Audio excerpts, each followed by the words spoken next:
Donc, si vous voulez avoir des idées complémentaires sur des méthodes de synthèse, eh bien, vous avez la possibilité de créer un plan de rétrosynthèse. Donc ici, vous avez différentes options qui vous sont proposées. Donc le nombre d'étapes, par défaut 3.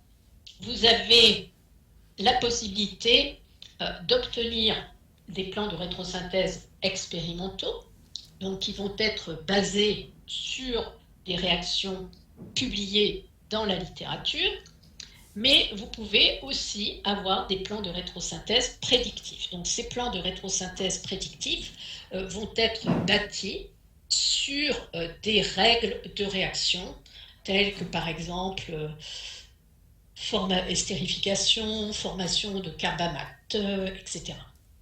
Et donc c'est sur ces règles de réaction que le système s'appuie pour créer les réactions prédictives. Et donc vous avez par défaut les règles de réaction communes, celles auxquelles sont associées un grand nombre de publications. Vous pouvez inclure des règles peu communes, donc auxquelles vont être associées un petit nombre, par exemple une centaine de publications. Et vous avez également des règles rares qui, elles, correspondront à un petit nombre de publications, moins de 10, associées à la règle. Vous avez également la possibilité de spécifier les liaisons rompues ou les liaisons protégées. Vous créez le plan de rétrosynthèse en cliquant ici sur cette icône.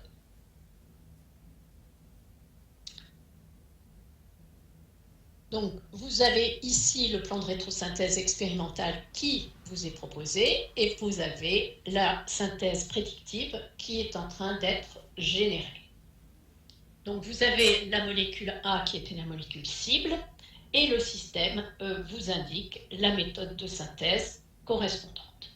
Vous pouvez avoir des étapes stéréosélectives et pour chacune d'entre elles, vous pouvez disposer d'un rendement.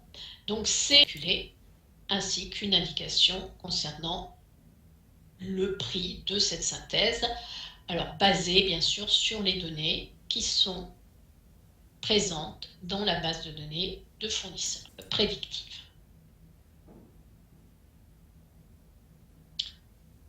Je clique sur On et la différence va être ici à ce niveau. Donc quand je clique sur Steps, eh bien, pour chacune des étapes, je vais disposer d'alternatives. Donc ici, si je clique sur les alternatives disponibles, je vais voir à la fois les alternatives expérimentales, mais également les alternatives prédictives. Donc l'alternative expérimentale était celle qui s'était affichée par défaut, mais je dispose de 31 alternatives prédictives.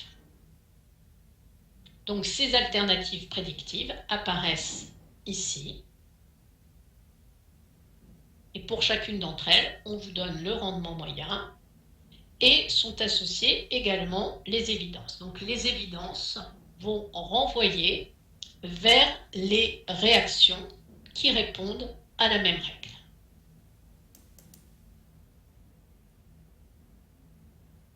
Donc on revient sur la page correspondant au schéma réactionnel. Donc si une de ces alternatives vous paraît intéressante à explorer, bien sûr, vous pouvez la sélectionner et à ce moment-là, le système vous recréera un autre plan de rétrosynthèse ici qui ne contient que des étapes prédictives. Donc ici, étape en vert, il s'agit d'étapes prédictives, étape en violet, il s'agit d'étapes expérimentales. Alors vous pouvez avoir des plans de rétrosynthèse qui mixent à la fois du prédictif et de l'expérimental. Score, vous avez accès à différents critères, c'est-à-dire que les plans qui vous sont proposés sont calculés en fonction de différents critères qui sont la complexité de la réduction, la convergence, les évidences, les coûts, le rendement, l'efficacité atomique, etc. Et donc, vous avez ici le niveau moyen qui est pris en compte par défaut. Et vous avez la possibilité de moduler ces critères. Donc vous avez 4 positions. Donc soit le critère est désactivé, soit il est en position basse, en position moyenne, pardon, ou en position haute. Elles peuvent être téléchargées en format PDF. Ils peuvent être également sauvegardés et ils peuvent être partagés.